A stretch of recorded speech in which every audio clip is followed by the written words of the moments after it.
Otto von Bismarck once said, I know many armies that have come to Russia, but I know none that have ever returned. When we all realize that the only work in Russia is war, that is what these guys do. They've been fighting their entire life. What is happening in Kerch region is quite funny. I don't understand why people are happy. Trust me, you see these guys who went to Kerch region, all of them are going to return back in caskets. Most of them, about 99.9% of them, are not Ukrainians. They are Europeans and Americans. That is the fact. If Ukraine had the capability to invade Russia, they would have done it long time. They tried at the beginning of the war. I hope you guys remember, I reported it on this same platform, the Angles Air Base strike. They failed. When it comes to this Kerch attack, it's nothing. Check the history of Russia, check the wars they have fought, and you realize that the enemy goes deep, the enemy penetrates deeper than this. You will go in, but you will not come back again. That is the history of Russia. What makes Russia completely unique is not invading them. If you want to invade Russia, you can invade them. The British tried, they went in, they know what happened.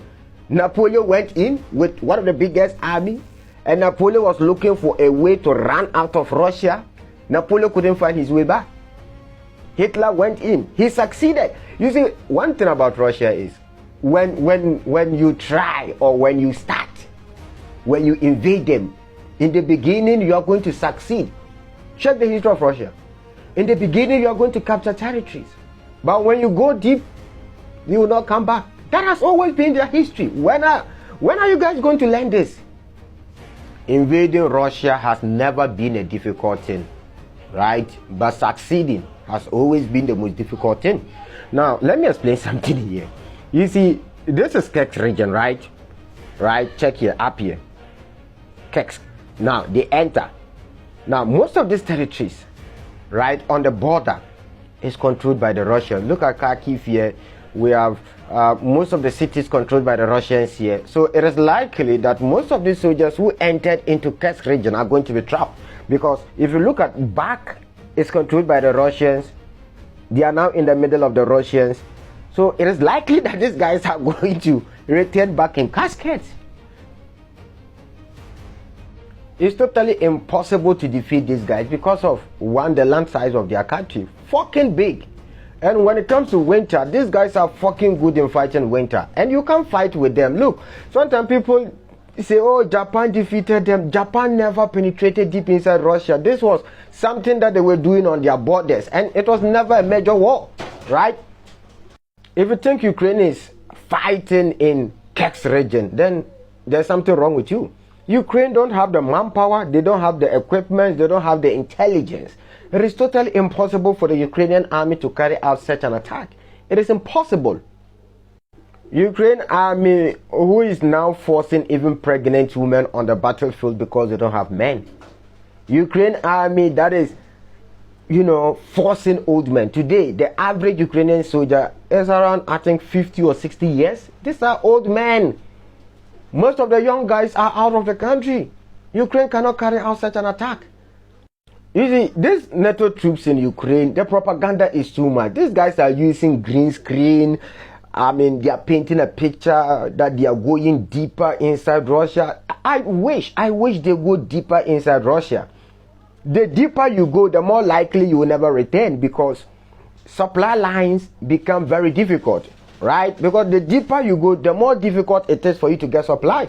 That is exactly what happened to the Napoleon army. That was what happened to Hitler. A lot of armies that have been to Russia, the deeper you go, supply becomes a problem. Because when you get to winter, the Russian winter is completely different from other countries, right? The deeper you go in winter, it becomes fucking difficult. These guys build their weapons purposely for winter. Their weapons can survive winter. Most European weapons cannot survive winters. I'm fucking tired of trying to explain something simple to grown-ass men. I don't get it why grown-ass men are celebrating this Kerch attack. What exactly have this army, what exactly have these guys, this so-called Ukraine, they claim Ukraine, invade Kerch. What exactly have they achieved? Somebody should tell me one military objective that they have achieved in going to Kursk? Basically nothing. These guys are just roaming around some villages. I mean, the whole thing is meant for PR war, right? It's just pure propaganda. The PR. Oh, Ukraine invade Russia. That is all. What have they achieved? Nobody can tell you. Tell me what exactly they have achieved. Nothing. Nothing. Aye. Guys, look, I'll continue to follow this whole thing and continue to give you guys more updates. These guys, if I don't end it here, I will end up saying things that will end up blocking this video.